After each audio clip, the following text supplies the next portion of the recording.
What is up, fellow sickos? I'm Dan Favale coming at you with my certified fantabulous co-host, Mr. Grant Hughes. We are joined together as we've only ever been like once or twice before, all three of us together. Everyone's excited by Mort Jensen of the NBA podcast fame, of Yahoo Sports fame, of Forbes fame, and of course, OnlyFans celebrity. Impromptu live show because what the heck? I don't feel like editing a video when we put up a podcast tomorrow, fellas. So this is exciting. Nice. I'll start with you. Oh, as the quick note, we're going to talk Clippers. We're going to talk restricted free agency again and anything else that comes up. If there are any volume issues live and there's anyone watching, since I just put this live without scheduling it, let us know. We'll try and adjust the volume accordingly since our levels are always all over the place. Let's begin with you, Mort. How the heck are you doing? I'm doing well. I'm actually doing well. Rough weeks. Last time we spoke, I was sick as hell. Didn't really get over it still. Like the viruses today are just bad. Outside of that, I'm doing pretty damn well. I'm looking forward to the new season. I'm enjoying Eurobasket. Like there are a lot of hoops going here in the late summer, early fall. Can't complain.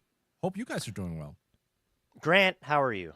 That's none of your business. That's fair. Have I done that before? I was kind of like tempted to just meet your sincere concern for me with just being a dick about it. I'm doing great. Happy to be back talking to you guys. I will say it does feel like we have come together and formed a powerful triumvirate to tackle the topic of the day, or the topic of the, like, what is it, a week now, give or take. I would say this is like, I'm fascinated by this. I think it's so fun and so interesting just mostly because we don't know enough to actually draw real conclusions, but we get to speculate, and that's a good time. I think the trio we've put together to talk about this is, some might say, aspirational. Mm-hmm. There's your dad joke of the day, fellas, from someone who has no children. So I'll go through the cliff notes before we'll throw it to Grant. Grant will be out of here at some point, everybody who is watching or listening, since he has a heart out. But August 2021, I just want to get the timeline here. Kawhi Leonard extended with the Clippers. In September in 2021, the Inuit Dome breaks ground. In November of 2021, KL2 Aspire LLC is registered. And in December 2021, Steve Ballmer joined Oak Tree Capital Management in investing $315 million total into Aspiration, which was then valued at $2.3 billion.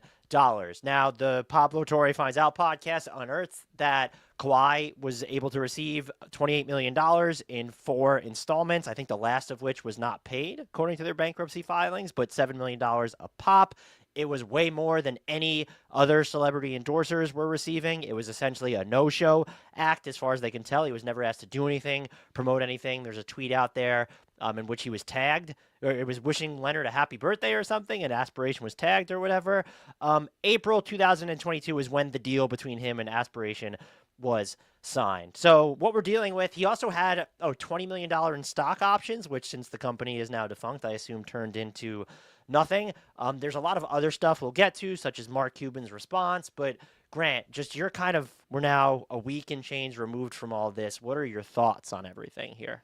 I mean, it's hard to know kind of where to tackle this from, what angle to approach from. I think my thoughts are that the two things that strike me as most interesting, and we can, if this derails things, or if you want to stop me or whatever, we can talk about this more granularly. But the fact that the $50 million from Ballmer's personal LLC is so close to what is essentially $48 million that Kawhi is getting from this company to do nothing, that strikes me as interesting, definitely suspicious, maybe.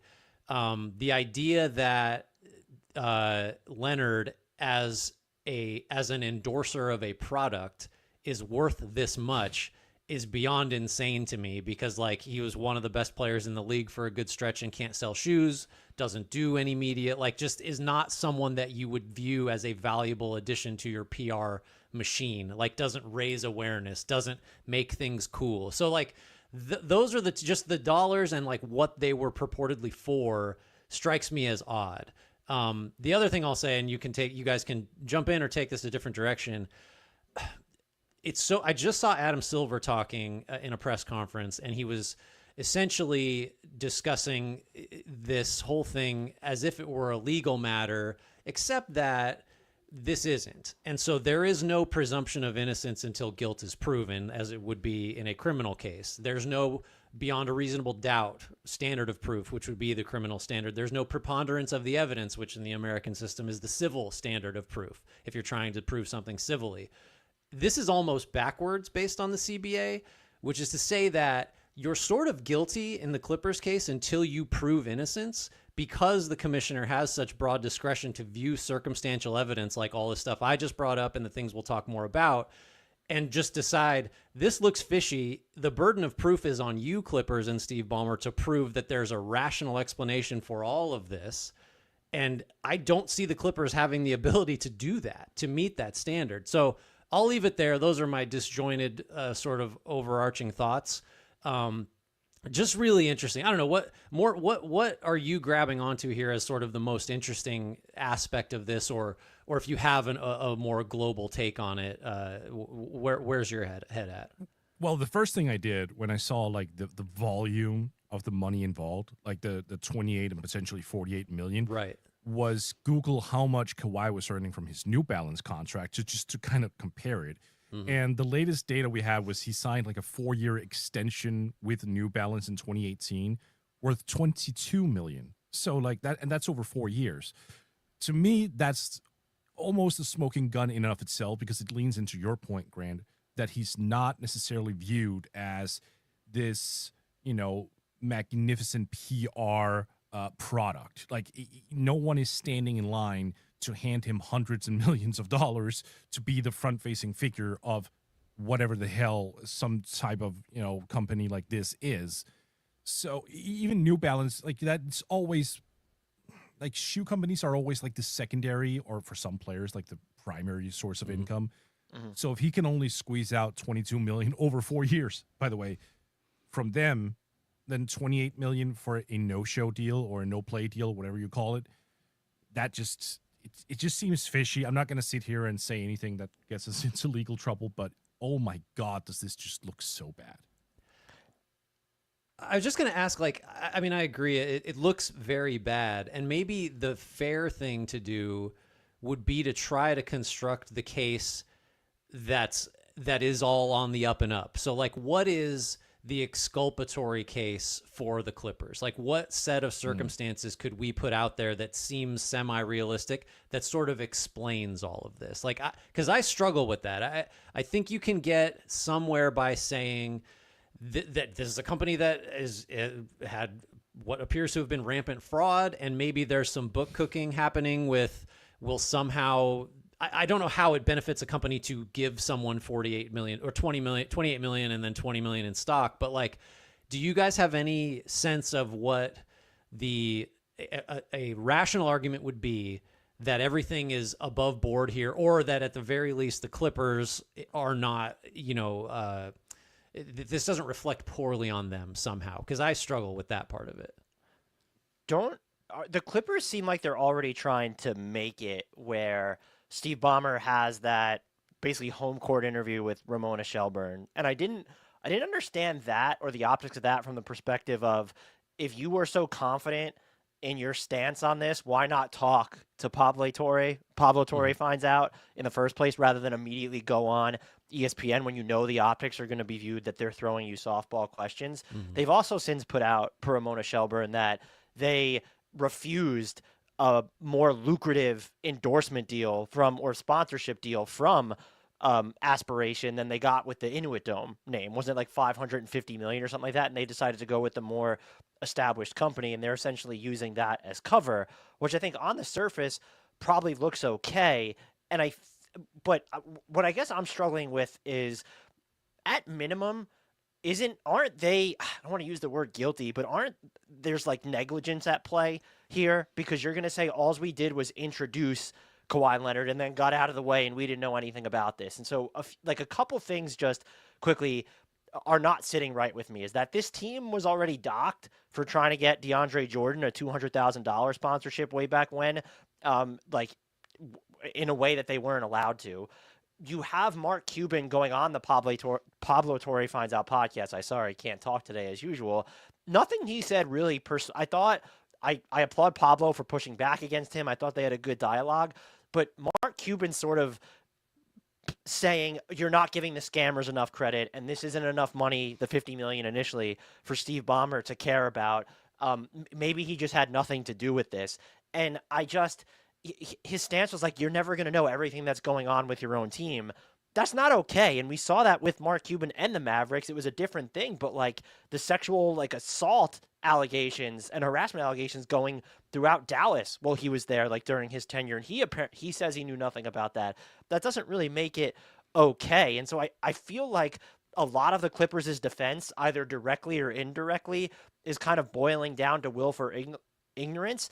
And the final thing I'll say is there may not be a smoking gun, but when it involves the player whose representation / uncle in the infamous Uncle Dennis, his requests around the league have been ludicrous and been known for some. We've heard about some of them with the Raptors and with the Lakers, but isn't it like Mort? Isn't there something to the effect that like we're investigating salary cap circumvention among the parties, and I'll use that as Kawhi, Uncle Dennis, that whole camp, who have been, again, I don't want to use the word guilty, but most notorious for trying to circumvent the salary cap?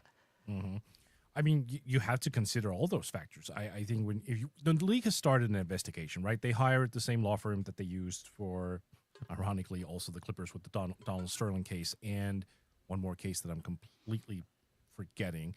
The Suns I think it was situation. the Dallas case. Oh, the Suns. It was the Suns case as well.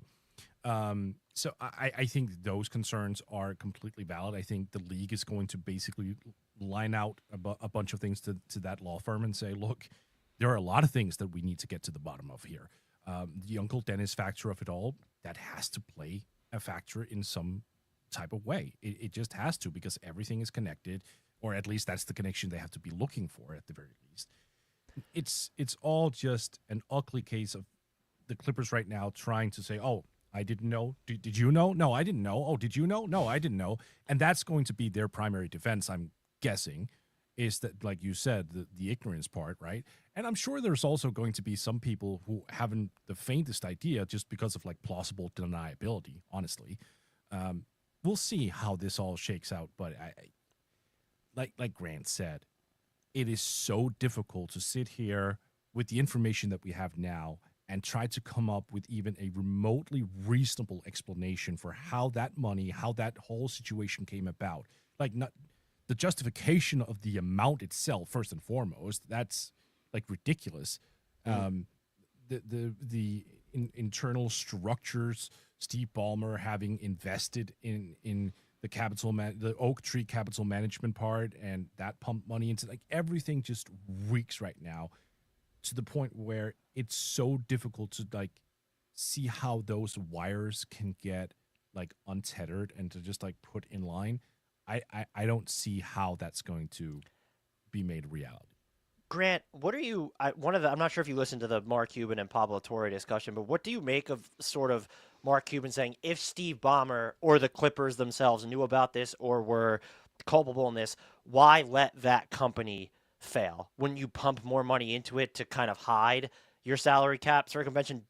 Are you persuaded by that part of the argument at all? Less so than I was by his questions about, the aspiration employees that Pablo Torre has on record saying this was for cap circumvention.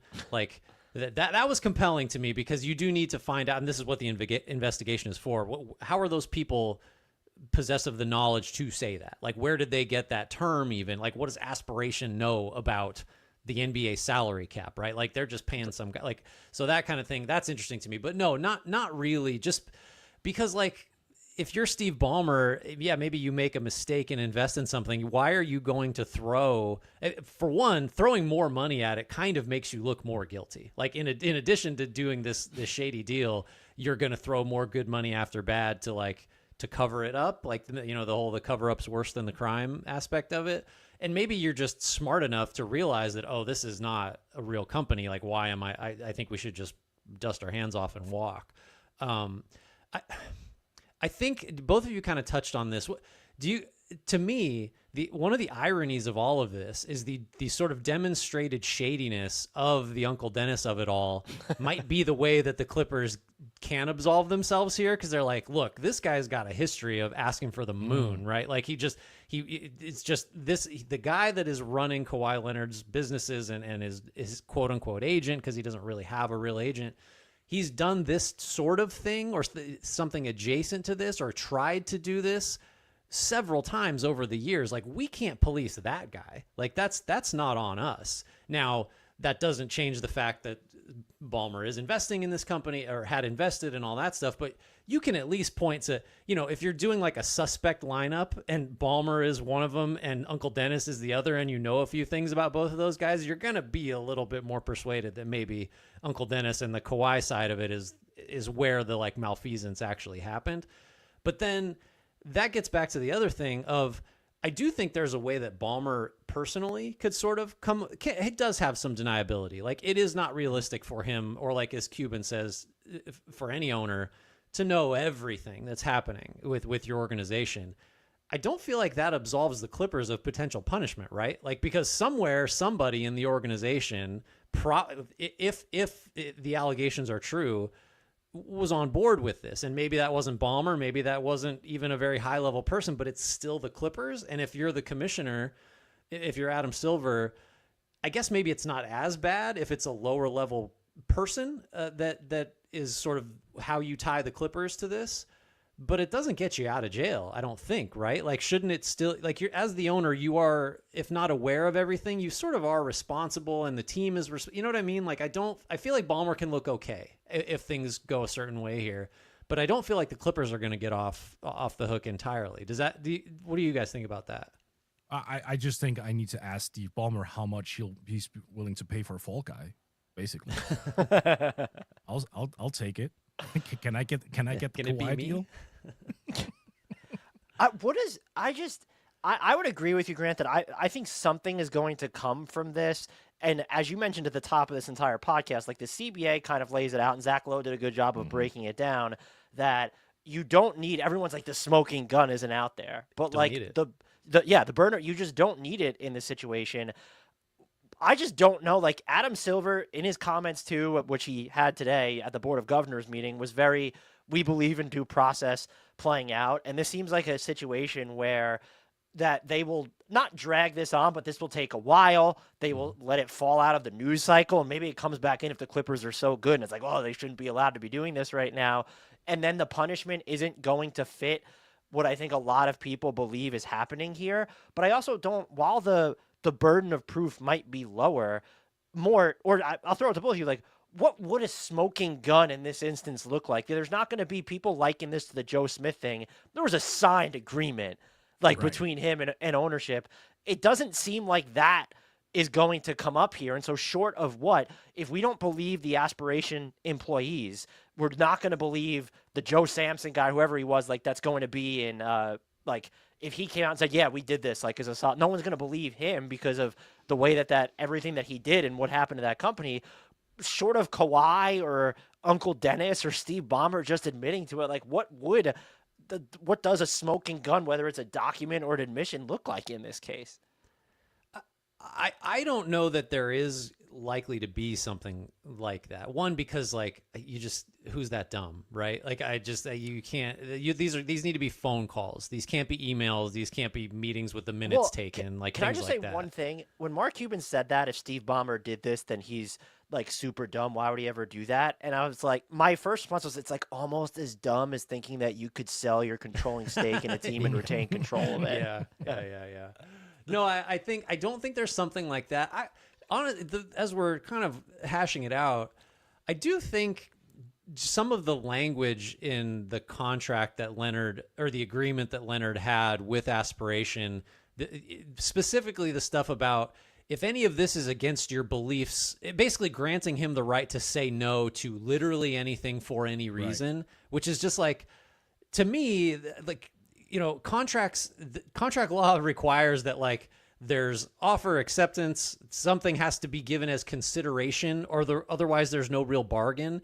And in this instance, the way that's worded is it feels almost like an unenforceable contract because Leonard has to do nothing. And in fact, can rely on the document he's signing for this money as the basis of him declining to do anything. And so that's so just beyond the pale to me in terms of like what a regular contract in any walk of life would look like, that like you could point to that if there isn't a real smoking gun, you could point to that as just so absurd that like that might be your starting point. Like if you're presenting this case to a jury, any layperson's going to be like, that's not even like that's not a contract. He's not obligated to fulfill anything. So that's weird enough on its own to maybe, especially if you're the commissioner and you're like, you don't need the smoking gun. You don't need actual proof. Circumstantial evidence just kind of mushed together and like, mixed in with some like logic could get you there. And that might be all it takes. I don't know if either of you listened to Michael McCann also going on the Zach Lowe post and talking about how other teams, the reactions, it seems like we've heard from other insiders, analysts, that teams are just kind of in dismay and that they're angered by this. But Michael McCann kind of warned them, you don't necessarily want something major to come of this because then it's going to change how you interact with your own stars or your prospective signings to where will every sponsorship deal that technically is supposed to fall outside the purview of the league now be under review? And my initial reaction to that is when you're dealing with teams that are going to have these, like, so many of these teams are now basically real estate companies or like tech companies. And if you're going to have, like, look at the Warriors with Chase Center, the Clippers now with the Inuit Dome, you have these multi-use developments where it gives them a leg up in their revenue stream. If I'm another team or most other teams, I probably want something to come from this because if the Clippers, I don't want to say get away because we don't necessarily know what happened here for sure, but if nothing does come from this, it's kind of a license for someone to push the bill even further, and that's going to inherently give these other teams that have access to, not just because of their market, but again, like the real estate stuff, it's going to give them a leg up in this instances when we're journeying. This wasn't just, whether it's aspirations, the company was actually willing to give Kawhi Leonard this much, like if it was their idea or something. Like Steve Ballmer might be an anomaly because of how deep of pockets he have, but we're going to get to more anomalies to where there are just teams with more off-court revenue at their disposal that they can either give to sponsors, to give back to players, or just something along those lines. What about the NBA's role here, by the way? This to me feels like another thing. You kind of said it before, Dan, in terms of like they might bury it if the Clippers get off to a good start and whatnot. If the league is like trying to put a lid on this, because this doesn't reflect well on the league at large, right? If the Clippers did do this, it's going to raise so many questions. It's basically the entire, we believe the NBA is fixed. It's the draft lottery all over again, just in terms of like the deck is stacked and like some teams just don't have a shot regardless. The NBA, I presume, would love it if those concerns and that talking point just went away. Could we be looking at a situation where even if they do find evidence, even if they do find everything that we talked about over the past 20 minutes, that they just basically decide to just shortchange it from start to finish? Well, what would the fallout be in that instance? I suppose. So I guess related to that, one of my first thoughts was, well, the commissioner works for the owners. Maybe there are several other teams that are engaging in similar practices. How hard are they really going to push for a punishment here or an investigation here because they don't want their books opened up? It sounds like most of the reporting suggests like they're very much pushing for a punishment and an investigation because it seems like they're not doing this kind of thing. So that's one side of it. It's hard for me. I think, again, because this isn't like there's no true legal standard here. This isn't like adjudicated by a judge. This isn't a court of law. I do think for that reason, the public outcry and just like how big of the difficulty of tamping down this story, I think speaks to the increased likelihood that there will be a punishment, because in some sense, what you're talking about, more like concerns of the public along the lines of this it's not the same as like fixing games or anything like that, but the integrity of the competitive spirit is being compromised to some extent here. If this is what's happening with the Clippers. And so like, if the public, I think, is pissed off enough about that to like not let this go away, don't you think, Dan, maybe that increases the likelihood that there's a punishment almost regardless of how strong the evidence is, just because the NBA cares so much about how it is perceived. Like, look what they do with gambling. Like they care about that. And this isn't that, but it's sort of adjacent to it. But what looks worse if they were to do, like, because what if it just feels like they're issuing a punishment for the sake of winning that press conference to where the Clippers are docked a second-round pick or 2 second-round picks? Wouldn't that, in some ways, couldn't that be worse than them taking a strong stance one way or the other, where it's Adam Silver comes out, we know that people are annoyed by this and that this is how the optics look, but according to letter of the law or whatever it is based off what we found, like, no, Steve Ballmer isn't guilty of anything here. The Clippers themselves aren't guilty of anything here. I personally, Mort, I don't know if, are you the same? Am I wrong here? But I would have more respect for them taking a firm stance rather than this, dock a second-round pick bullshit that we've seen, because then it becomes, this is salary cap circumvention, but we all think tampering's a joke now, right? Because the NBA is just, it can do all these things. It's at Adam Silver's discretion, and it chooses not to. And so it just happens now. They kind of submitted to tampering when they moved the way that like free agency is reported now too. Yeah. No, I look, Seth Partnow went on Blue Sky a couple months ago during free agency, and he was kind of laughing at people who were complaining about, the obviousness of tampering with contracts, and he was basically saying, guys, it is so much worse. Like, you have no idea. So yeah, that growing skepticism, that was never nipped in the bud. Quite the opposite. Like the league really didn't do anything about it. No one took it seriously, because if they can get a max contract player in and it costs you a second rounder or even 2 second rounders, look, that's a pretty good fucking deal, right? At the end of the day for the team. So no, I absolutely agree with you. I too would appreciate the hammer getting thrown down big time. I just wonder if that is going to be a thing, like if the league has the balls to do it first and foremost, or if they fear that this would be a problem for them, from an optics perspective, because I have no idea how the league views itself. They might believe, because of all the negative media that they've gotten over the past many years for virtually nothing as well, like ESPN will always find some shit to talk about. The inside the NBA crew would always find something to bitch about. Like, I think the league is also tired of all that, negative media fluctuation that's been. So they might be even more panicked now and go, oh, you know what? We can't. We just can't have another thing. And like, I'm with you, but I don't know how the league would view this. Yeah, I think I agree too. Like, I want, if there is an investigation that uncovers whatever it uncovers, I want the sort of the right result, right? Like you should punish the conduct according to what the conduct dictates as far as punishment goes. Like, yes, we want that. I just think I just can't get over the idea that this isn't like a true judicial system. This is essentially several business owners that work together collectively to grow the greater business that is the NBA. The owners are very much in control of what Adam Silver does. He works for them. And so the what they want to happen, I think, has a pretty high likelihood of happening. And the investigation will strongly inform what they want. I'm not saying they're going to say bury the Clippers regardless of what's found, but I do think this isn't like a perfect closed system that just cares about justice. There are business interests involved, and there are optics involved. There's all this other stuff, right? Like that. So that's a highly cynical way to look at it, but I just think that's reality. I do. Well, can I ask you a question though, Grant? Well, first of all, we all view. I think the NBA is the arbiter of morality, and if you disagree, you're out of your mind. But can we get the dress code back while we're at?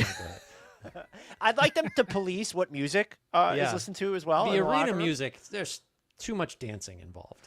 Can we make Grant? What should the other owners want to happen then? When you're looking at, there was the Michael McCann from Sportico going on the low post and saying they need to be careful about this, versus what it seems like being reported that, oh no, the board of governors are actually really angry about this. So put yourself in just like the average NBA franchise's shoes, or maybe just try to look at it from the macro perspective. What should Steve Ballmer's peers want to come of this? I think they I think they should want the investigation to give them something or nothing, and then if there is cap circumvention, I think they should want just the maximum penalty, because that's what I was asking. Sorry. This is one of the richest guys on planet Earth, and like for him to be the one potentially, and for Steve Ballmer's team to be the one that is abusing this set of rules, feels just doubly. If I'm a small market owner, I want like what else can you give me punishment wise? Because this is like something I will never be able to do. So I understand like the idea of like the be careful what you wish for take, but I think the only thing you really need to be careful of is if this turns out to have been cap circumvention, and then there's a punishment, and then there are policy changes to the effect of, Dan, what you were talking about, like, so now as a team I gotta like be scrutinizing every endorsement deal that my players sign because maybe I'm tied to that company somehow. Like, that opens up a whole series of complications that teams probably don't want to have to deal with, and players certainly don't want more oversight over like what kinds of money they can make and from whom, right? They just want to be able to conduct themselves like the sort of individual businesses that they are. So what you should want is, again, this isn't like a justice system, but as another owner, you should want justice. You should want punishment if it's warranted, but then maybe there will be downstream effects that are undesirable. I think you would accept those, though, if you do get a punishment here that is appropriate, right? Like, you just have to be prepared for whatever the other fallout is. You got to get this part of it right, though, from the other owner's perspective.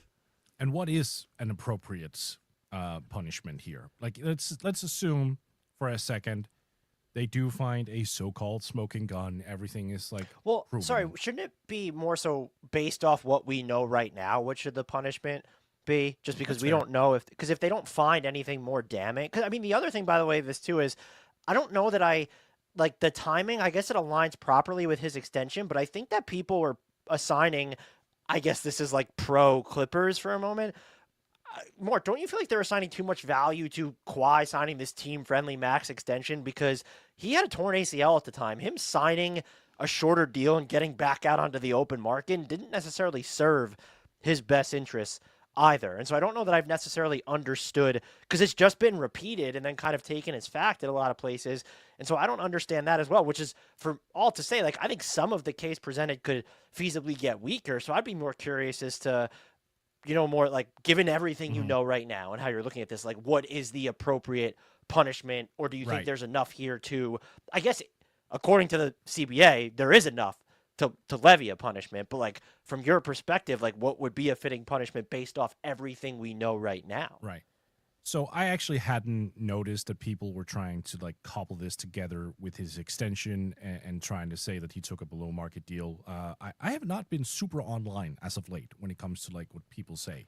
Well, it was said in, I think in the initial, unless I know you guys listen to it, I think it was said in like the initial podcast where it's Kawhi signed a team friendly deal with the guys being, and if I'm misspeaking, someone could call me out in the comments, but the justification being, oh, he could have signed a shorter deal and then re-entered free agency sooner. And it's, I know it was different at that time. Like, we were closer to prime Kawhi Leonard than we are now, but I don't think that necessarily was in his best interest given his myriad health issues. But does it even matter? Honestly, does that really matter in terms of what he signed for? Like, his NBA contract, I feel, is so detached from this thing. Like, I understand that the idea is, oh, compensate him further, but, you know, whatever he earns on the NBA side, that's one thing. The entire point here is looking at what he's getting paid, allegedly, under the table, right? So yeah, I don't want to connect those two personally. But in terms of like what we know right now, I mean, obviously you need to go through the investigation. But if everything comes up and like if we find out, we learn Steve Ballmer had knowledge of this, was in any way involved here, I mean, we have to be looking at the voidance of the entire contract, right? So we're going to do the Clippers a favor? Isn't that a fun element of all this? They'd be like, oh, nuts. You mean we don't have to pay? No, but okay, then like also the forfeiture of draft picks, thorough fine, I presume, but like, what is enough of a signal as well to send to other teams that you don't fucking do this? Like, what is it? Dan, do you think they have enough right now for there to be a punishment if we learn nothing else? I mean, I do, but I might just be too narrow. I just don't think you could come with what David Stern did with Joe Smith and say 5 first-round picks based on what we know right now, and I think only 3 they ended up being docked afterwards. But you can't sit here and there's something untoward happened here because maybe the Clippers didn't fully know about it, but it just feels like there's kind of too much smoke for there not to be some sort of a fire. I just don't, without having that confirmation that either Steve Ballmer knew about it or like the Clippers actively knew about it, I don't know how you go lay down the iron fist type deal. But I think we just need to look at the thing that, by the way, the reason I was tying it back to the contract is because this is such weird timing. It's not when he signed his free agency deal that they're doing this. They're were they worried about losing him? Like, if you were the Clippers, what did you really stand to benefit from setting this up now? Or again, on this time, if it was 2019, that would make way more sense to me because he's a free agent you're trying to get. Did you promise him something 3 or 4 years into the future about this company you didn't know was going to exist at the time? I was going to say the reason the contract, I agree with you, Mort, and I think, Dan, you're saying the same thing. There's verbiage in the CBA that, so just as a counterexample, if Kawhi had signed for $10 million a year and then there was this same set of facts out there, that's worse. That's what would, because I think that the words are something like substantially below or above market or something like that. And you could argue that, I don't think you could argue the deals Kawhi has signed with the Clippers have been substantially below market. This endorsement thing with aspiration, substantially above market. If he also had a substantially below market NBA contract, this unquestionably looks maybe that would have been the smoking gun, right? Because that's just that's absurd. And that's where, so to contrast it, Jalen Brunson's name keeps getting thrown out or referenced or mentioned, like that type of situation where a player takes markedly less than he could have otherwise gotten and then has this other source of income that's tied to the team somewhat tangentially, somewhat directly.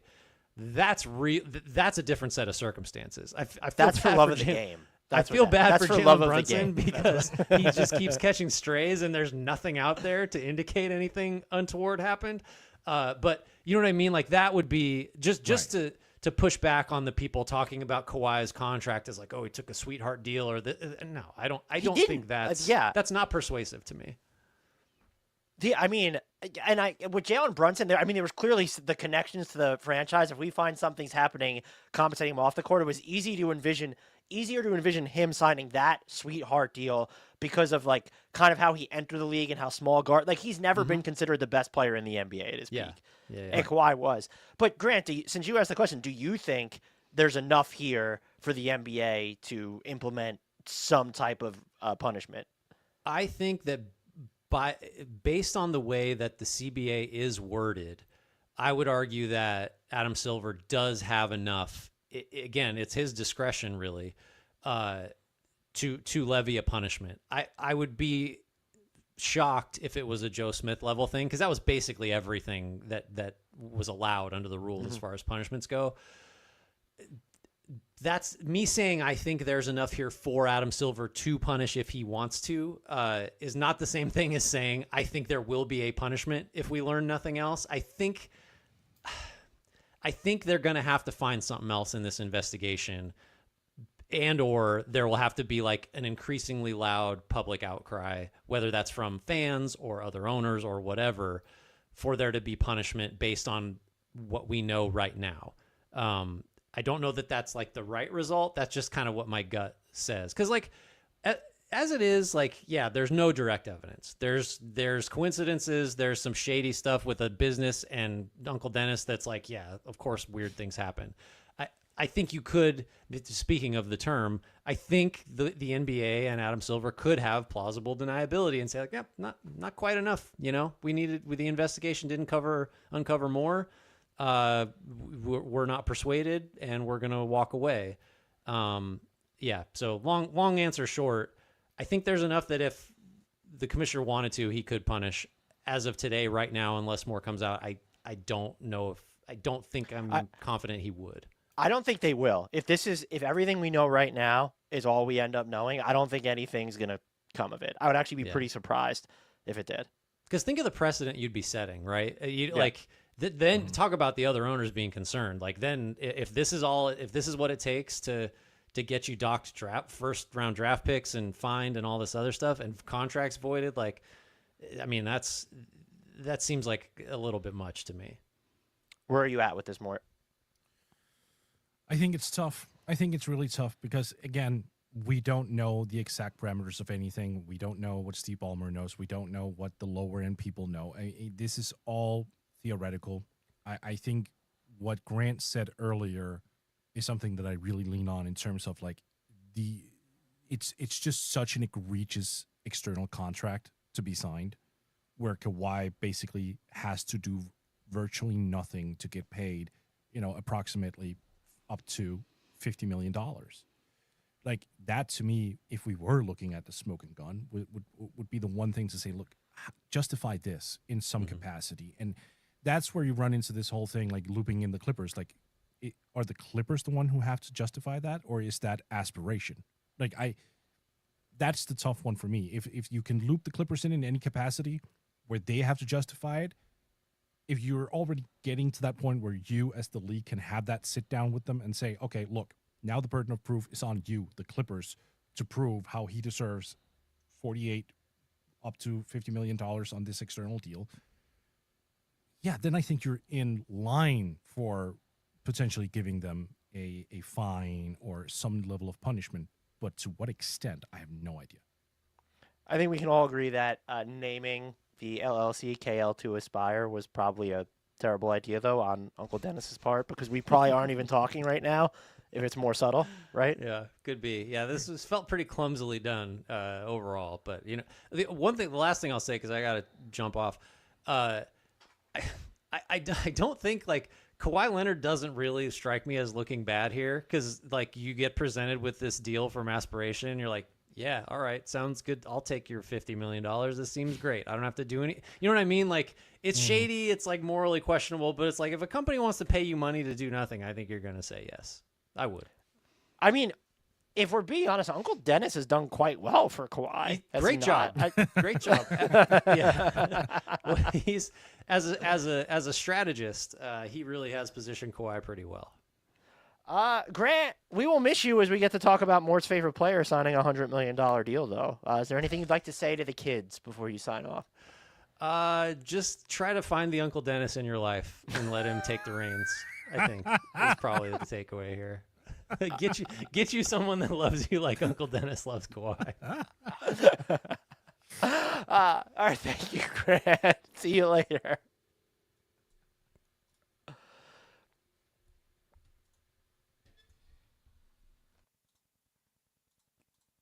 All right, Grant is gone. We miss him already, Mort. Do you have anything to add on the Kawhi stuff or questions that you still have before we sort of? I don't look. Oh, well, questions. I mean, again, it's just the tie-in, right? This seems so preposterous. It just seems egregious, whatever word you want to use, to the point where I think Grant used a good word, logic. Like, you have to just approach this with a sense of logic, right? Like, who in the right mind goes in and says, oh, we'll give you almost $50 million, Mr. NBA superstar, without you having to do a goddamn thing for us. Like, it utter reeks from start to finish. And do you think that there's like really just a chance that Uncle Dennis was just like, they were introduced to Aspire and like he just ran with it? I just don't know. I honestly, I don't know what the sales pitch would be as to why, or like, was Aspire that invested in the Clippers' success, like to their, like, thought it was going to be so good for them that, because that's what I can't square away, is that I think a lot of what Mark Cuban was saying is like, you need to give the scammers more credit, or like this could have just been an entire thing on the side with Uncle Dennis and Aspire and like working on behalf of Kawhi. And then I wonder, like, how much knowledge of it does Kawhi have? Like, he has to realize that $7 million per year for a no-show gig is a lot, right? Or are we just to believe that, like, oh, that's not. He knew enough about his Wingstop sponsorship, I think, for him to take an interest in $7 million per year coming his way that he wasn't doing anything for. So as Grant said. Well, go ahead. Sorry. No, I'm just like, do you think when you've earned that much money at the NBA, when you've been, practically the best player in the league. You won multiple championships. You have multiple Finals MVP awards. Do you think that you might like mentally have reached a point where you just don't question, oh, I got a deal worth $7 million a year? Cool. Like, do you think there's Well, you don't that think. point? Well, my whole thing is you looked at his New Balance contract. Why Yeah, does yeah, he for think sure. that he's getting 22 over 4 for Yeah. that, where he actually has to do things versus 28 over 4 for something in which he. but like, I just don't know if a player thinks like that, though. I have no idea. Yeah. I mean, I don't necessarily view Kawhi any differently here. Like we said before, Grant hopped off. Uncle Right. Dennis seems like he's done quite well for Kawhi. I mean, like you could say what you have about the requests he's made to other teams, but like Kawhi has still signed deal after deal. He's been a great NBA player. I guess I'm just having trouble. There definitely seems like something untoward happened here, but I know you're Mhm. saying not to assign too much ties to the contract. I just don't like, so they didn't need to do anything like this when he first signed, like to get him to come Right. to LA, but then were they worried about losing him, which is why the timing of that like that honestly might be the Clippers' strongest defense to me, is that Right, the we timing. already quote unquote circumvented by trading for Paul George, basically. Like you didn't do anything illegal there, but like Kawhi coming to LA was conditional upon Mhm. them getting Paul George. Right. Why did you need to do? I just don't know. I don't know what the benefit here was of the like. What did they risk by not doing this? I guess is my like. If I'm the Clippers, that's like what was our risk by not setting this up for Kawhi Leonard? And I would say absolutely nothing. Where was he going? We knew he wanted to be in LA. He was on it. That's what I'm having trouble squaring away. Well, again, that's what we know, right? I mean, if they were worried they were going to lose him to someone else, you could make that case as well. Like, oh, getting him an extra 28 to 50 million, that might sway his, his John Hancock to future contracts. But again, this has to be proven. We can't sit here and make, major assumptions. Although, God damn, it just looks so bad. It looks so bad. The optics here, however we want to frame them, whatever the league finds out, even if it was just Uncle Dennis doing a great job as an agent / uncle / business partner, whatever, the whole thing, just the optics will never look good. Never look good. No, they don't look great. And do you think this is? Let's say they find something else, and this is proven to be. Is this worse than what happened with Joe Smith? To you? Yeah, I would. Yes, I think so. This is like a player who can't. Like, I'm not saying Joe Smith wasn't like a perfectly reasonable rotation player for the Wolves back then. This is when healthy and absolute top tier superstar who potentially could make the difference on a championship level team. Like if that player is being signed under some, I don't know if this is the right term, false pretenses or, with CBA circumvention, and the Clippers win a title off of that, does that not raise even more questions? Does not like from a historical perspective just put the league at a really bad position? Like, oh, that's an asterisk, if anything. Right. I'm just wondering how having the benefit of hindsight now actually impacts it, because the Thunder just won a title with the stuff the Clippers gave up to put themselves in this position with Kawhi. Right. And how many playoff series has LA won with Kawhi? 3, right? So it's not like they've enjoyed. They would have to now go on and win a title as basically the oldest team in NBA history to do so, or whatever. What I actually do think would also be part of the optics is, let's just say you found out that New Orleans circumvented the salary cap to pay Derek Queen even more than his rookie scale, because we know that they love him. Wouldn't you almost have more respect for it? Because like that market, not a glamour market, had more like figured out a way to get around like the bad optics, the limitations of his situation, because it's LA. And because of, you mentioned, the caliber of player that Kawhi, but if this was Kawhi in New Orleans, if this was Kawhi with Toronto, I know he won a title there, you would almost have more respect for it, right? Or it wouldn't seem as just, it would, I want to be clear, it'd seem more icky, but it's like, oh, these big markets, these flagship markets that already have all these other advantages are now doing this on top of it. I think it looks worse because of that. I'm not saying I would have excused it if it was New Orleans, but it looks worse because it is Los Angeles and because it is the richest owner in the league as well. I guess that's not actually a perspective I've had personally, because I think whether that it would have been the Raptors or the Pelicans paying Kawhi under the table. I hear you, But no, I think what you're saying as well is we know that Ballmer has the deepest pockets of anyone in the league. So for him, it's just a natural, an element he can go to. That's an option for him potentially. It's where the he can- 1% of the 1% getting away. Exactly. So I think that's why the optics look worse. Right. It'll be interesting to see how this plays out. The final thing before we get into, we're not even going to talk about Josh Giddey first. We're going to save him for third topic on this list. How long do you expect this? Like Adam Silver said, he's a big fan of due process. Did he have the due process cap on, the logo due process on it? I expect this to take a while before they do anything. They're not gonna want the perception to be that they rushed it. They're also not, if something is wrong, they're gonna want to spend their time digging in. If we hear about this, even by the All-Star break, like a final verdict, that would be another thing that would surprise me. Doesn't the Clippers have the All-Star game? Yeah. I forgot about that. We've heard him said it's in this, but yeah, they do. That would be funny. Like if something came out in like January and it's just too late to just change. Oh, I hope anything. Pablo Torre finds out, does like the follow-up on All-Star Weekend is what needs to happen. That would be great. No, that'd be so funny. No, I think it's going to take a while. Maybe they actually want to do it post All-Star break just to like get everything squared away. And then, okay, now comes the punishment in March, which is the absolute death month of the league anyway. What happens though, as I mentioned, what if the Clippers they're the 1 seed in the West, but or something wild? Don't you think the outcry to get from the public to get to the bottom of this will be louder at that point? Maybe. I mean, look, because if they're bad, I feel like people would just whatever. Like, look what's happening now. They're reaping what they sow. Again, even when we don't know the results.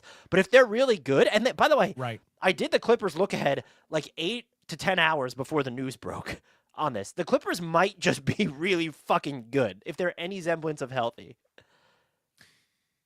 I think you might be overestimating the attention span of the average sports fan, to be honest with you. Thank you for telling me that 51 minutes into a discussion on one topic, Mort. I know. My apologies. But like, do you really think that if the Clippers are the first seed on like March 2nd, do you think that a lot of people by then are really thinking about that? Like that's top of mind? Yeah. Or, yeah. Because at that point in time, the NBA, this is a crazy ass league. There are going to be 15 stories in the meantime? Yeah, I mean, the NBA just filtered out heaves. Why aren't we spending 51 minutes on that? Right. Something you've been able to do on like Basketball Reference for years. A decade. Yeah, I'm fascinated to see what becomes of all this, but I think there's going to be outcry no matter what. I think that you probably placate the masses if there is a punishment, because I think people want there to be something wrong here, or the NBA to find something even worse here. If they end up finding nothing and they don't issue a punishment, I think that there will be, you're right though, the attention span. I think it'll be a short-lived news cycle, but I think that people they'll be angry if nothing comes of this. Right. Let's talk Cam Thomas. From salary cap circumvention to free agency. Restricted free agency circumvention. That's not actually what happened. But he signed, as you and I argued that he should, Mort. He signed his qualifying offer worth $6 million about. He now has veto rights over any trade this season that the Nets try to strike. His bird rights do not transfer if he gets traded. So his new team could give him 120% raise next year, which would come out to $7.2 million, or they need to use cap space / an exception to sign him. Before I throw it to you, the reported offers, there's been like some different numbers out there, but it seems like the Nets basically were prepared to guarantee him 1 year and $15 million with a team option on the second year. So he gave up $9 million in guaranteed money, give or take, it seems. Right, for a year. So knowing what the MLE is in years to come, like next summer, 2 years at the mid-level, $31 million, 3 years, $47.7, 4 years, 65 plus. What do you make of his decision to sign the qualifying offer? Were you surprised? Do you think it was the right move? Where are you at? I think it was the right move. Look, again, I understand that the league has a general skepticism level, high skepticism level of a guy who is like 6'4", who's stuck between positions, who really only does one thing. The thing about it, Dan, is the one thing that he does at such a fucking great level. Like he Pass. is, Yeah. yeah, he is such a great scorer. And it's so multifaceted as well. I still think people haven't come around to the fact that he has significantly improved as a 3-point shooter while maintaining his ability to get to the free throw line. Like you can just ask him to go get 20, 24, 25 any given night, and he'll do that. So I refuse to believe that somehow doesn't have value in the NBA anymore. If we are pivoting all the way from like bucket getters to, oh, we need, toolsy switchable wings, score 9 points per game, then I'm out on this league because that sounds boring as hell, sir. That just sounds really, really boring. I don't want a league full of Patrick Williamses. That sounds horrible, absolutely horrible. You need guys who can just late in games or over the course of a game, frankly, just go get you a bucket, go get you several buckets, just go get you points. And I think there are going to be teams out in free agency next year who fully recognize that, hey, you know what? In order to win games, you actually have to outscore the opponents. Cam Thomas can actually help us do that. So for him to take this play and say, the Nets, they don't value me. They have no intention of being, my long-term team. So let me just get out of it as soon as I can, and this is the best way to do it. I respect it. It makes sense to me, at least. I ultimately think it was the right decision too, because I find it hard to believe that he won't be able to get like 2 guaranteed years at the mid-level exception next year. My one concern would be, yes, I think it's important to go out there and get buckets, but when you also see how much of a value you put on people who are supposed to space the floor, get up threes in volume, maybe without cannibalizing on-ball offensive possession, we've seen their markets in a lot of cases kind of drop off to where, look at what happened with Gary Trent Jr., look at what happened with Malik Beasley before the gambling probe even. Right. He topped out at 3 years and $42 million. Looked like he was going to get. Is Cam Thomas inherently more valuable? He's a smaller player. I'd argue he's probably worse on defense. Is he inherently more valuable because of the from scratch creation? Because this might be a good gauge of, does the NBA appreciate plug and play 3-point shooters more, or someone who can get, maybe he's on the smaller end, but can go get their own buckets? And I think you get to a certain level where it's okay, Jalen Green getting like 3 years and $100+ million. Sure. I'm curious to see how it pans out. Either way, I still think it ends up he'll get better, or at least guarantee himself more money by waiting. But I am kind of clocking, we have seen some drop-offs from what we thought were desirable players. Look, there are players out there who fit a certain level of archetype where teams are skeptical of whether they are plug and play, capable of playing plug and play basketball. And I'll agree with you on that. Like, give me a guy who can get you 24 per game on plug and play type of play instead. Someone who can come in, play off ball, on ball, who can get to the line, who can consistently score within the greater flow of the offense without dominating the basketball, without taking possessions away. Yes, absolutely. But how many guys are realistically out there in the league who can do that right now? Kevin Durant, that's probably it. Like, really? Like, yeah, I mean, that's like, yeah, okay. That feels like the extreme, but you're right. I can't come up with a different name that's going to say, the closest you might come is like a Jaylen Brown. Do you consider him plug and play or no? Does that skew too far towards I actually don't. Because his 3-point shot. Like, do we really trust that? I don't. I don't think Fair. and I think in order to be a plug and play player, you need to have the off ball, spacing gravitas to be able to absorb that level of attention. We've seen Jaylen Brown get left alone, rightfully so. Like, he is not a sniper. And I think that's part of it. Like, if Cam Thomas comes back this year and on this volume, like 8 threes per game, instead of like hitting 35, if he hits 39 of those, 39% of those bad boys, and he dribbles less, just like you were talking about improvement, just dribbles slightly less and ups the 3-point, the catch and shoot 3-point rate, you could make a realistic argument that he would be far more valuable than Jalen Green right off the bat. Do you think that this makes it more or less likely that the Nets trade him? Well, yeah, they can, right? I mean, he's got the Well, not before the season, but he has a no trade. Like, he can veto a trade. Right, They could exactly. still come to an agreement, like in January, and like agree to send him somewhere. Do you think this makes it more or less likely that it happens? Because if you're Cam Thomas, right. you could ask yourself, is it better that because I think the issue with Brooklyn too is we're saying that this is a good bet, but if they are inherently more invested in all these other guys on the rosters, quite a few of which are whom that when they drafted, they could operate with the ball in their hands as well. Right. Does that do anything to adversely impact your role? Or does it even make more sense to maybe you go somewhere with less volume, but you're contributing to winning or at least a better product? Well, I mean, giving up your bird rights, that's the tricky one, right? Because not a lot of teams generally have cap space. So if you want to get to a place, and I know Cam Thomas, because he can veto trades, he can say, well, I want to go there because this team is projected to have cap space in the summer. But we know the NBA, Dan, like that team could then make a trade deadline deal or whatever, extend a guy and all of that to a contract that triggers that very season, that very summer.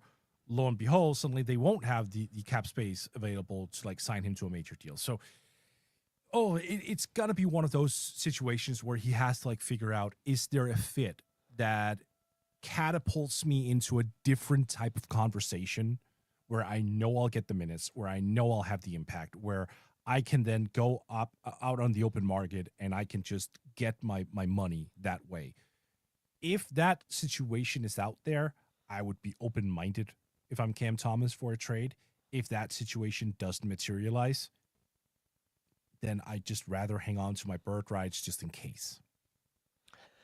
That's interesting because it does feel like that would be a risk because what if, let's just say he's healthy, but like the Nets decide to really, maybe they're too good again or they have to lean into the tank and where he's just not playing a ton after the All-Star break. Right. Can he help his value enough in that truncated sample? But I get what you're saying where if teams need to pull off certain trades, like he could get a contract that way.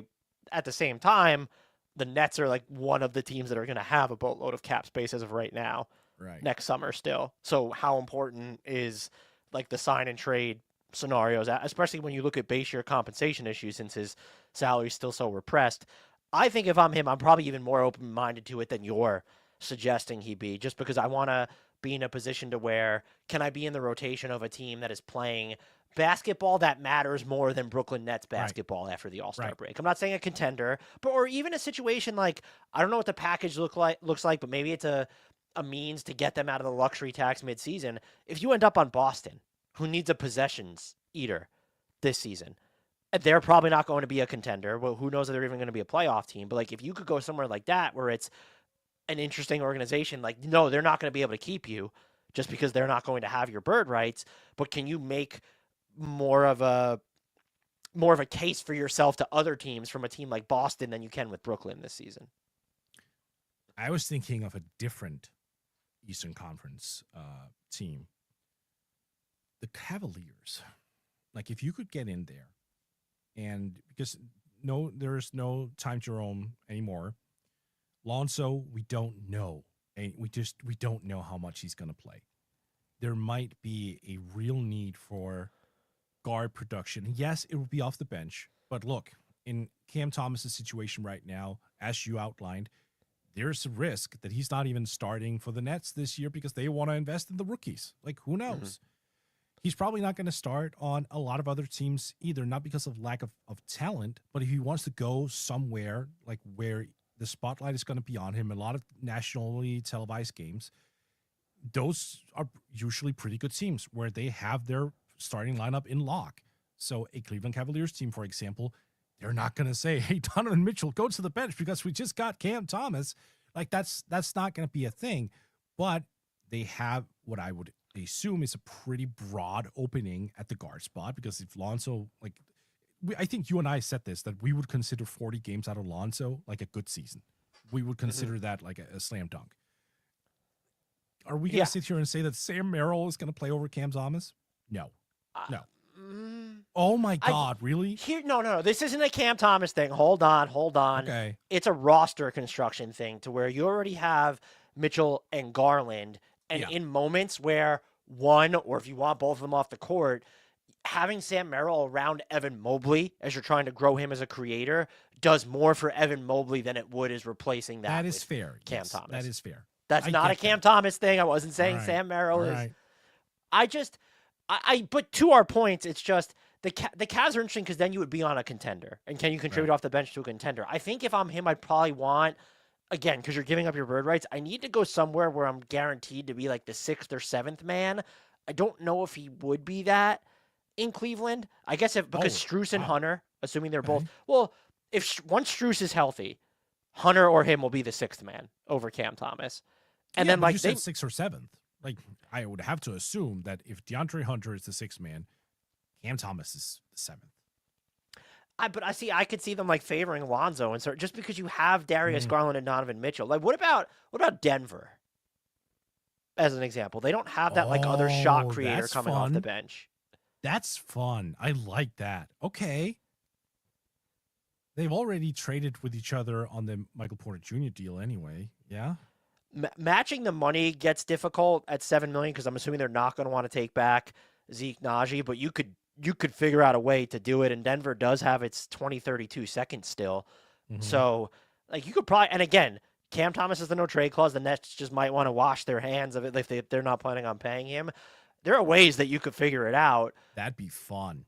That'd be fun too, because to your point, he would get minutes. It would be a great situation. That is like the perfect little step ladder type of situation for him going into next summer. Yeah, I like that. Denver's a good shout. Oh man, they come so he's making about $7 million, and they still have $6.880 million left from the MPJ trade exception. So close. That's rough stuff. Okay.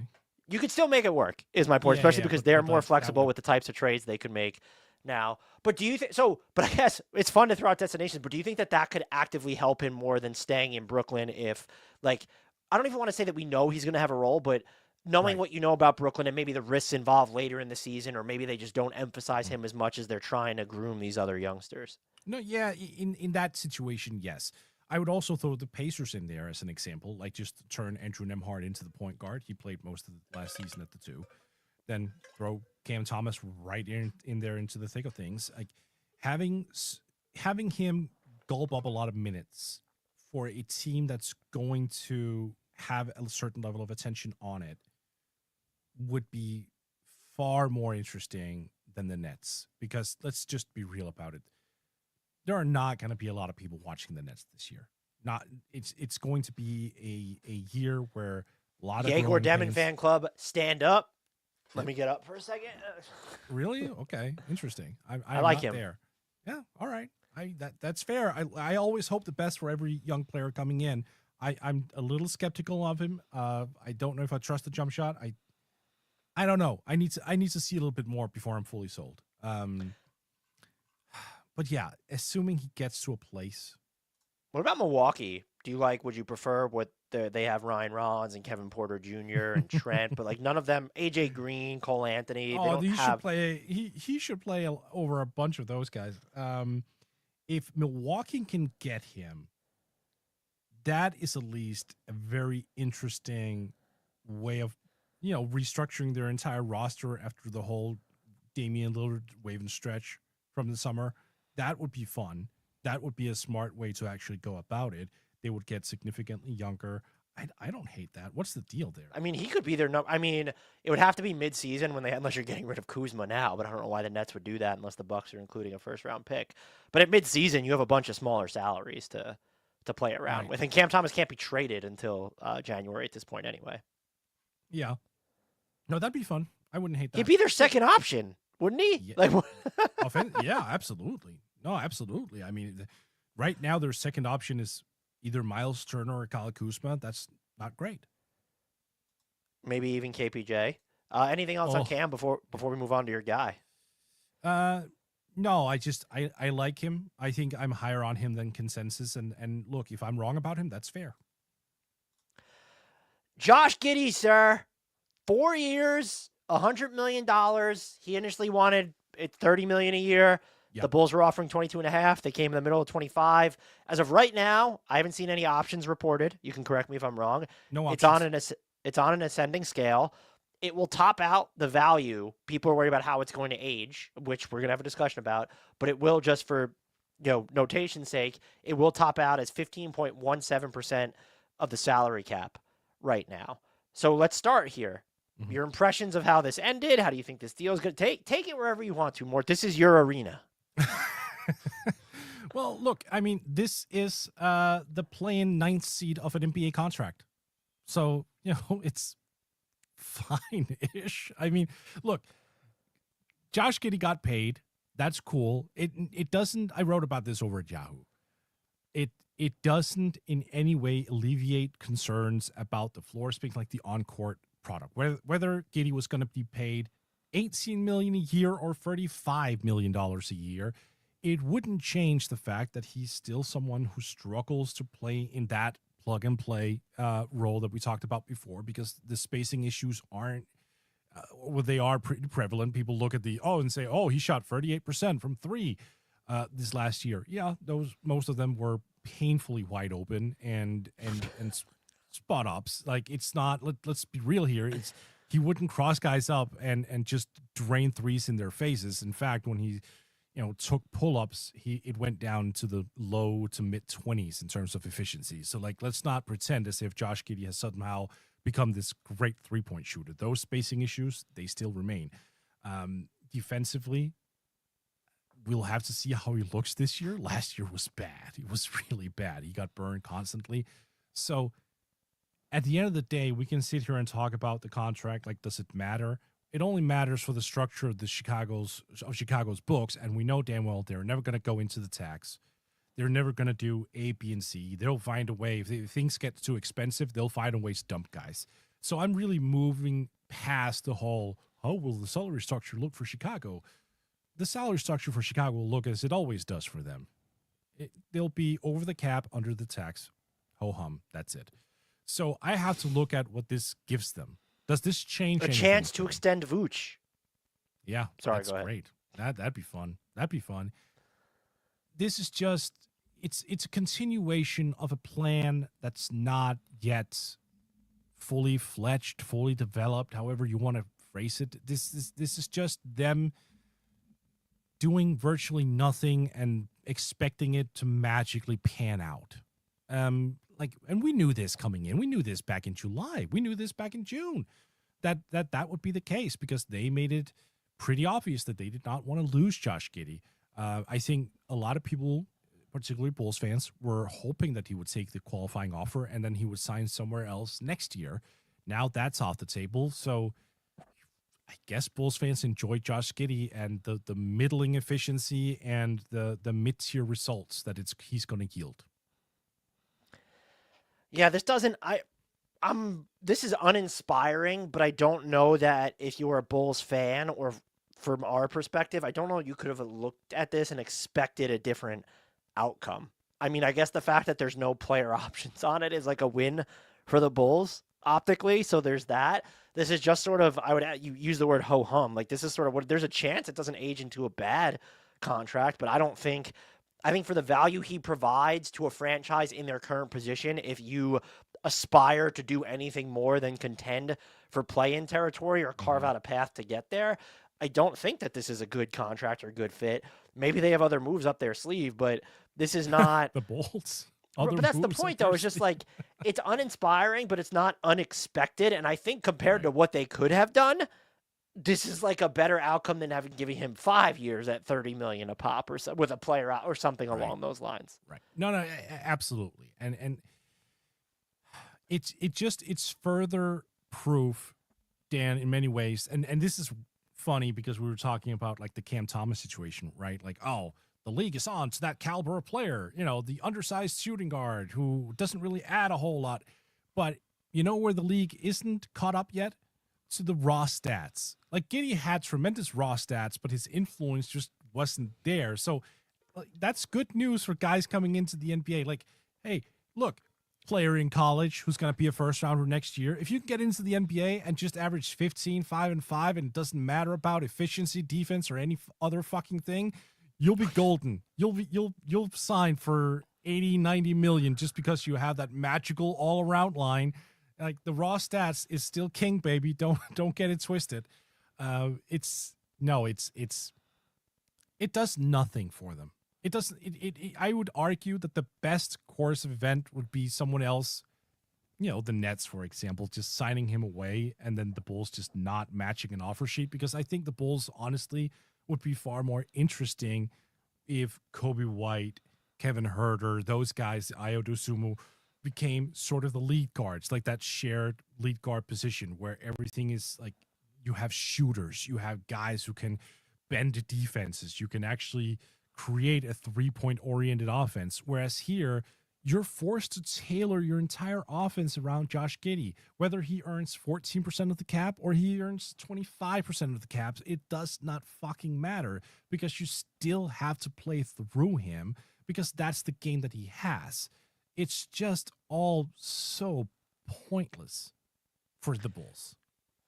Do you know what I also thought about when I saw this is that if Josh Giddey is worth $25 million per, what is Kobe White going to get next summer? Because his extension right now is less than Josh Giddey got. So you're not going to extend it. If he signs a 4-year, $91 million extension or whatever it ends up being, because the whatever that league average salary estimate comes out to be, that would be a heist on Chicago's part.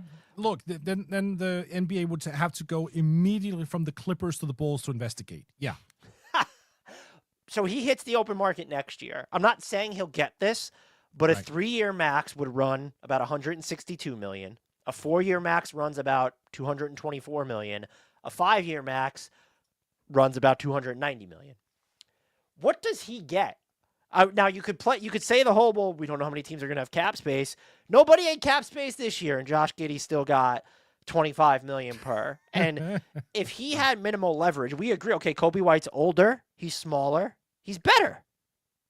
So what does this say to you about his mark? Like, are we looking at someone who gets, like, I don't know, 35 at least million? That was the number I had. Okay. That was the number I had, 35 a year. Here's the thing about Kobe, right? We were talking about plug and play guys. We were saying, oh, Kevin Durant is like maybe the one. Kobe White might be a guy down the line from a guard position specifically. Like, that dude is plug and play.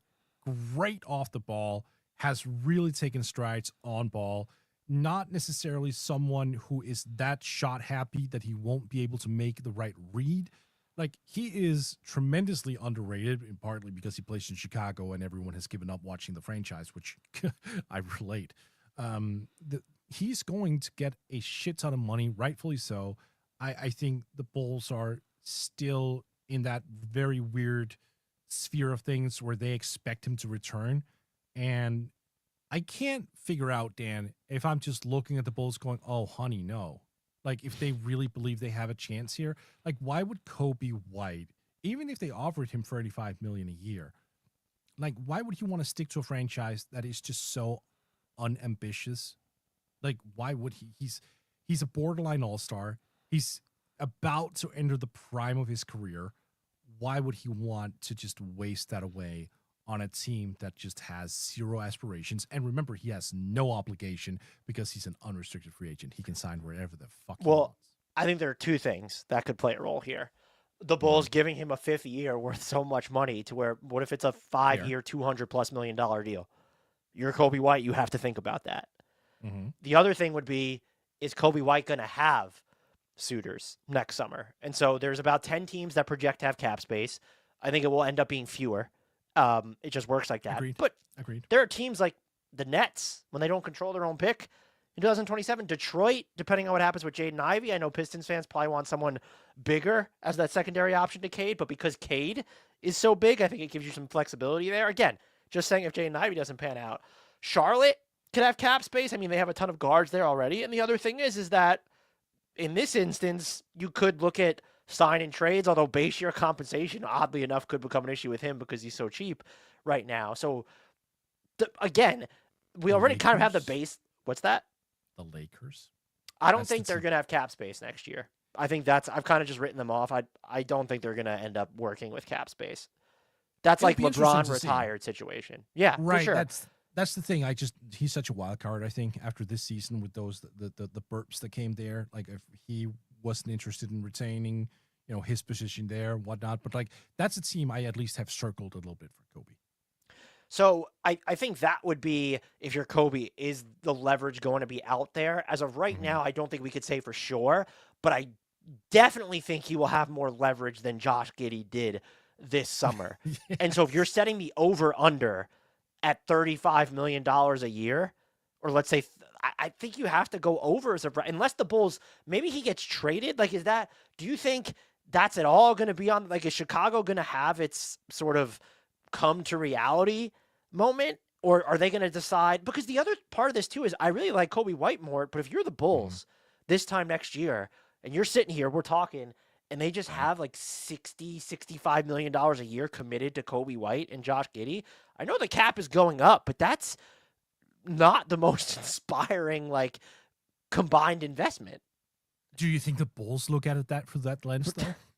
No, I'm not. Everyone's getting extensions, so I'm assuming Vooch is going to get extended too. Like I don't. No, but, you're but right. like honestly, I'm not even joking. I mean, this is a team that has made it painfully obvious and have made fans aware. They care about like the ticket stubs, right? Like they don't care about viewership. They care about getting people in seats. And the Bulls, like it's still a ticket in Chicago because it's cold in the wintertime. It's a seat. It's like entertainment. They have Benny the Bull, all of that. This is not a franchise that particularly cares about the basketball aspect. And I'm not saying that to be mean or to be, someone who takes a stand against the Bulls. I'm saying this because that's actually what is happening right now. Like, the Bulls are never going to look at you could argue over the past couple of years with Vooch, for example, like, why stick with him? Why stick with Vooch? Why even give him the extension? Why not trade him proactively when it became pretty obvious that the current iteration, Levine, him, and DeRozan wasn't working, right? Or why not pivot off DeRozan when it was getting pretty obvious that he was not going to stick around? Like Kobe White, like just freaking Kobe White when he was a great value contract and they could have squeezed the everlasting fuck out of his value in terms of extracting draft picks. They don't want to go that route. They want to have solid players who are a bit of a name, and I promise you they are going to present Josh Giddey as if he's fucking LeBron James this year. That is just how they're going to go about this. Because look, come and watch Josh Giddey. It's a circus for them. It's not basketball. It hasn't been for years. I don't have any good arguments against what you're saying. I would argue that the Josh Giddey extension is good news for Kobe White because one way or the other, it just ensures that he's going to get paid by them, or maybe they trade him and he ends up in a better situation. Right. The biggest winner in all this might just be Kobe White. I mean, he might still have to play for the Bulls, but here's hoping. Well, I mean, Josh Giddey became a winner here. I mean, look, $100 million when you're not a great shooter and when you're that poor defensively. Go get your money, I guess.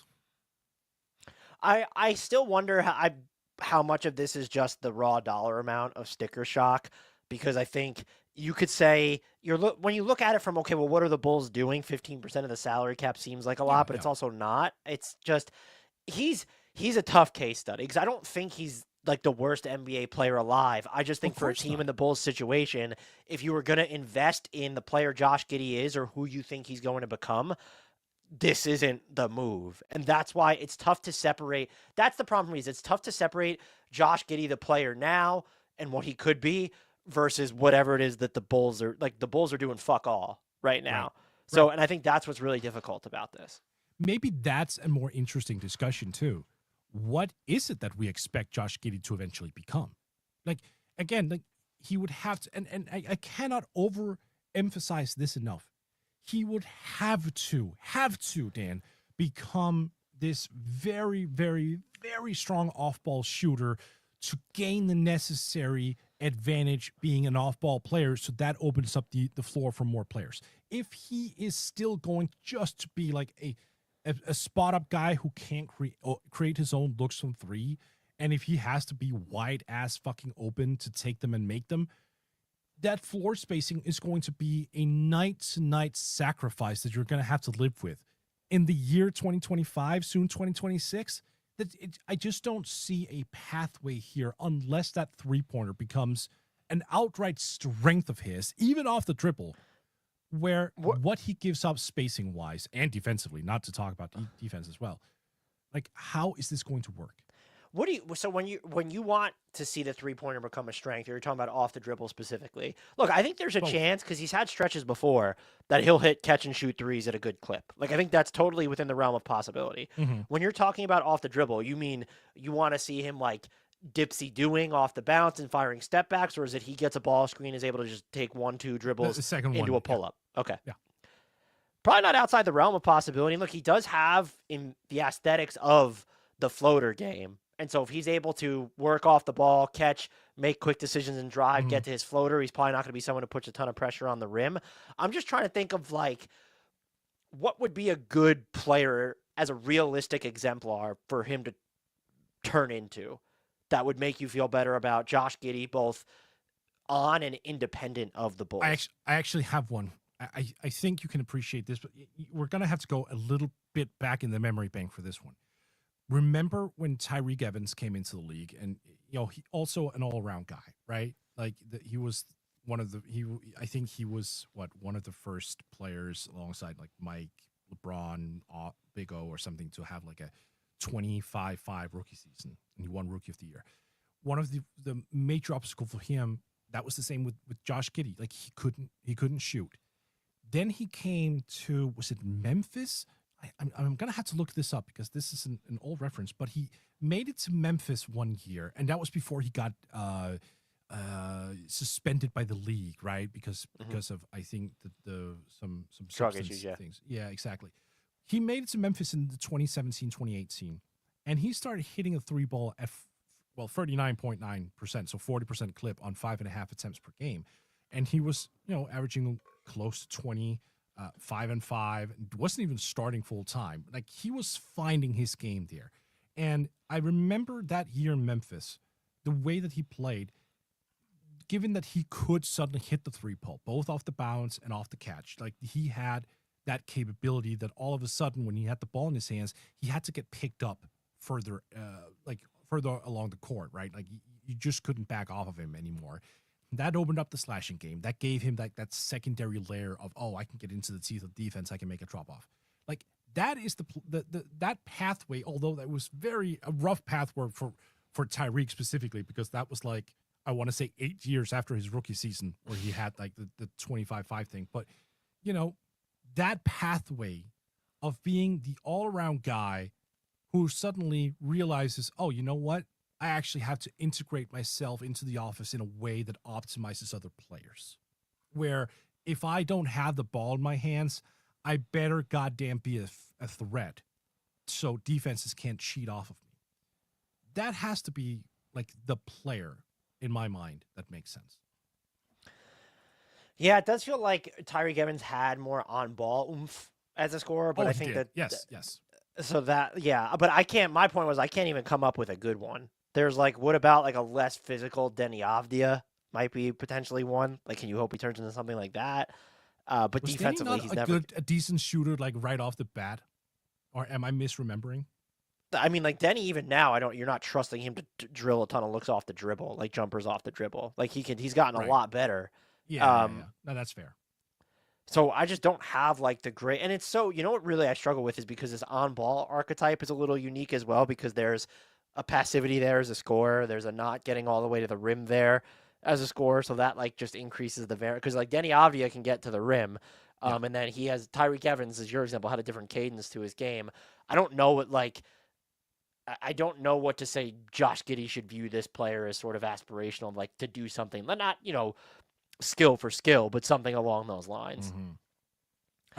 I just don't think he's a point guard at the end of the day. I would much rather see him as a power forward, like a small. So like, you want to see him as like John Collins? No, not a play finisher, but like a playmaking four.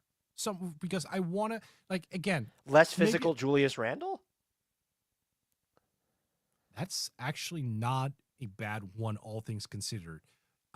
Because what I want at the guard spot and the primary wing spot is a lot of interchangeability, a lot of floor spacing, a lot of shooting, a lot of like, explosive offense, two-way capabilities. If you put Josh Giddey in a role where he isn't like the de facto point guard that everything has to run through, I think there's a situation there where you can sort of squint and see, okay, this actually tracks a little bit.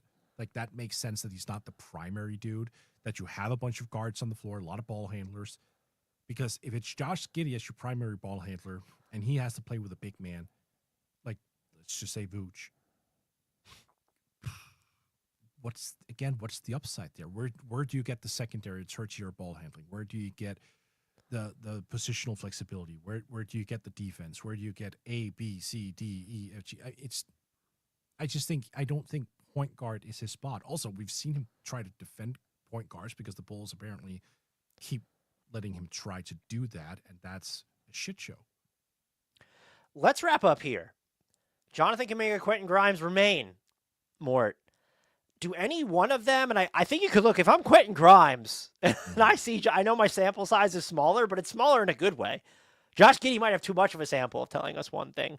If I'm Quentin Grimes, like Kuminga, and you want Giddey to be a power forward, but like him and Kuminga are just fundamentally different players. But if I'm a guard, like Grimes, I see Josh Giddey get, like, at minimum, I think that this makes it more likely Quentin Grimes signs his qualifying offer. Yes. If the offer, what was the offered again? Remind me, was it 17.5 million a year? Was it a long? Was he officially offered that? I haven't even seen. Maybe I didn't read anything on that. I've seen numbers thrown around. We haven't had the concrete reporting that we've had on Giddey, Kuminga, and Thomas. That I might be misremembering, but like I would absolutely be willing to take the qualifying offer and just see what the hell happens next year. Yes. And like even Cam Thomas signing it might have. I think the risk with him though is even greater that the floor could fall out from underneath him than a Cam Thomas, just because the Sixers, if they're healthy, do have so many other options. And like if Jared McCain and Tyrese Maxey, if healthy. Well, but even is it a stretch to say that Jared McCain and Tyrese Maxey will both be healthy and VJ Edgecomb? I was kidding. Yeah. I was just poking at the Sixers because Sixers and health, that is just, that's a history. No, I agree. It's a fair point. And he's not big enough to play the three, right? Like we don't feel comfortable there. I think you could get away with it for some stretches, but I don't know if I think you need Embiid as your center in those minutes, which is just like, that becomes its own issue then. But I think in certain instances you can, but the question becomes, can you get away with him at the three? Yes. Can you get away with him at the three when Tyrese Maxey and Jared McCain are your 1 and 2?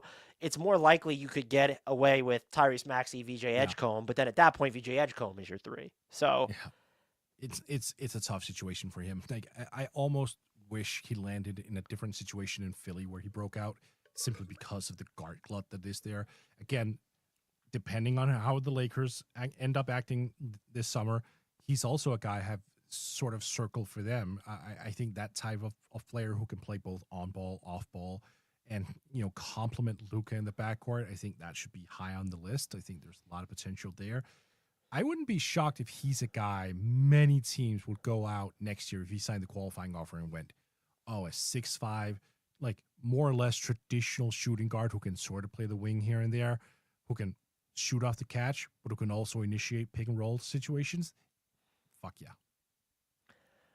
What about Jonathan Kuminga? Because I think if you're Kuminga, you can argue my upside is so much higher than a Josh Giddey. But do you think this impacts that situation at all? I think the Cam Thomas situation impacts Kuminga even more. I wouldn't be surprised if both Grimes and Kuminga decides to opt for the qualifying offer at this point. I mean, look, wow, imagine if we have 3 of the core 4 RFAs sign their qualifying offers. That'd be pretty wild. It would be pretty wild, but I wouldn't blame them. I mean, look, I wouldn't blame them either. I'd just say it'd be wild. We're coming up in the middle of September and nothing has materialized. And you're absolutely right. Kuminga, look, even if he does have a inflated idea of who he can be, and I'm not saying he does, but like that's been sort of the reporting on here and there that he fancies himself, a future superstar. Like I can see it. Like I can see a scenario wherein he at least becomes an all-star, where he becomes someone who you just have to, keep a hand on at all times because he can be one of the most potent play finishers in the league. So I'm not going to sit here and say that Kuminga doesn't have that upside. He clearly does. And I think it's right for him to basically acknowledge, hey, you know what? Why should I lock myself in for even just 2 or 3 years if I have the chance just in a year or 2 years to break out? Then I want to get paid. And if it means that I can come out of this situation 12 months from now, enter the free agency as an unrestricted free agent, choose my own path, and then I'm off to the races as an all-star, I can't blame him for having that vision. I can't either, but who would be taking, let's say all three of them end up signing, Cam Thomas, then Grimes, and Kuminga follow suit. Who's taking the biggest risk? Doesn't it seem like it's Kuminga? Just because the Warriors have had such a quick hook with him in the past? Or do you think because he's the one that clearly has the highest ceiling, there'll always be someone out there that might be, the 4 years with the Warriors, the situation was bad, the role was inconsistent, we'll pay him anyway. I think NBA teams are fundamentally smart. I also think that if the Nets are going to just sit Cam Thomas for major stretches, I don't think that's going to influence different teams. Like I think so many teams out there are fully aware of situations and context, and they will just go to Kuminga or Thomas or whoever and say, look, we know that what you can do. We're going to be the team that actually unlocks you, so come join us. I would not be worried about that if I'm Jonathan Kuminga. I think I'm fully aware that there are 15, 20 teams out there who could have him in a very, very positive light.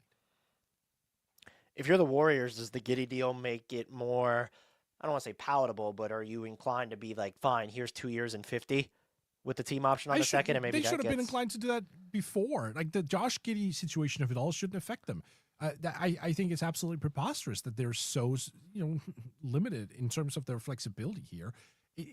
Even if you could get away with 2 years, 50, it's just not a long contract. Like, what are you worried about? Like, the thing that we always come back to is the whole giving a guy 4 years at a ridiculously high number. Like, 2 years? Swallow it. I think with them is probably your margins. If you're giving him $25 million a year, they become super tight because they're trying to sign Al Horford to a deal that's not the minimum. And so what do they have? I think they're $25 million under the first apron exactly right now. I get that, but like that's a situation they put themselves in. So, and if I'm Jonathan Kuminga, I'm just basically saying I don't care about that. That's not my problem. That's a you. Oh no, I'm not saying that he should care about it. I'm just saying I wonder how much that's factoring into them just saying, all right, like this is why we're not going the 2 year even more inflated route. Maybe. I mean, sure. If that's the way they think about it, but then if that's the way they think about it, and if Kuminga is like, okay, we're getting no traction here, sign the goddamn qualifying offer, move on, ball out, going to unrestricted free agency next year. I mean, I think the bigger risk here is for Golden State. For sure. I think the team. I think Golden State is actually the team. When you look at all the restricted free agents, had any of them sign their qualifying offer, Golden State has the most at stake. Yeah, here. Absolutely. Like they should. If I was Golden State in this situation, I'd be shitting my pants of Kuminga signing the qualifying offer and then just leaving outright for nothing. So I'm flabbergasted at like how stingy they are. They haven't tried to pivot off other guys to create more, financial flexibility or whatever. It just. But look, they wanted to give Jimmy that extension, the 2 year, 35% max extension. All right, that came with some consequences, I guess. Couldn't there be a benefit to them just going 2+1, have the player option there? Maybe he's even more likely if it's a team option, because then they don't have to worry about him being able to veto a trade either. And at that point, how long is the deal actually? How bad does Kuminga have to be for that deal to age poorly? Because the 1+1 creates some hurdles because they need him to forfeit his right to consent to a trade. And if I'm him, I don't necessarily want to do that, even though at the same time you probably do want out of Golden State. So I think you could also, from his perspective, argue, this will accelerate them moving you. So just do it. I mean, yeah, if it does, right? If I'm a person who, and I can speak from experience. I've been in a bad place job wise where I just want to move on immediately. But do you think Kuminga would have any objections to signing a potential 3-year contract where they have the option to extend, or not to extend, but pick up like a third-year option. Because if I don't want to be there, if I'm Jonathan Kuminga, and I'm looking at a situation where I might risk being there for 3 more years. Well, then why haven't you signed your qualifying offer yet if I'm Jonathan Kuminga? Yeah, that's a good point. That's a good point. Yeah. So it's Because like, you're I hoping just, for the money. what's the number that would make, like, because it does seem like he's more concerned about the team option on that second year and forfeiting the right to consent to a trade than it does about necessarily the length. And so if I'm the Warriors, I might be, you know, like, wouldn't the middle ground be, and we've had this conversation before, but wouldn't the middle ground be give him the player option instead of a team option, and then maybe he'll forfeit the right to, because at that point it's how bad does he have to be for him to be this large expiring contract that has no value? So you're almost inoculating against the worst case. My fault. I heard it as a team option. No. Well, I was even saying a 2+, like a 2-1. So you get your Kuminga, you get 2 guaranteed years, but then you have that third year where it's okay, I'm at the team's behest, but at least if it pans out, I'm going to be making more. So maybe if it's the player option, I really don't think it should be much of a decision for him, but I don't know. It's interesting. I think it comes back to also the role, right? Because even if he signs for something, let's even say that he signs for like 3 years, 75, and the last year is the player option, so 25 straight. Let's say he still gets jerked around. Let's say he still is at a point where, you know, the coaching staff is disinclined to play him in vital stretches or whatever. Is he going to run the risk of just being labeled a certain type of way after coming off those? Like, let's say he's potentially a unrestricted free agent after 6 years of service. That's a lot of data all of a sudden, 6 years. Would NBA teams just be going, oh, well, he never broke through in Golden State after 6 years? But because there's always two sides of the conversation here. There's the Jonathan Kuminga story, which is I'm not being given a fair shake. And then there's the coaching staff story of, well, he's inconsistent, but the truth usually lays somewhere in the middle. So I just want that relationship to end so goddamn badly for both sides, because they clearly don't want to be each other. Do you have anything to add on that before we skedaddle?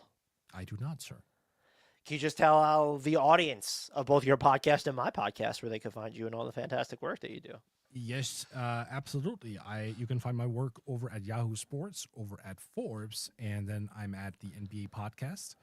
And if you speak Danish, I am also doing a Danish podcast called Buzzer Beater. And it's all about Josh Giddey. Until next time, and as always, we give the shout out to the one, the only, the indelible. Can never pay him too much, and I would absolutely circumvent the salary cap to have him on my team, Mr. Frank Ntilikina.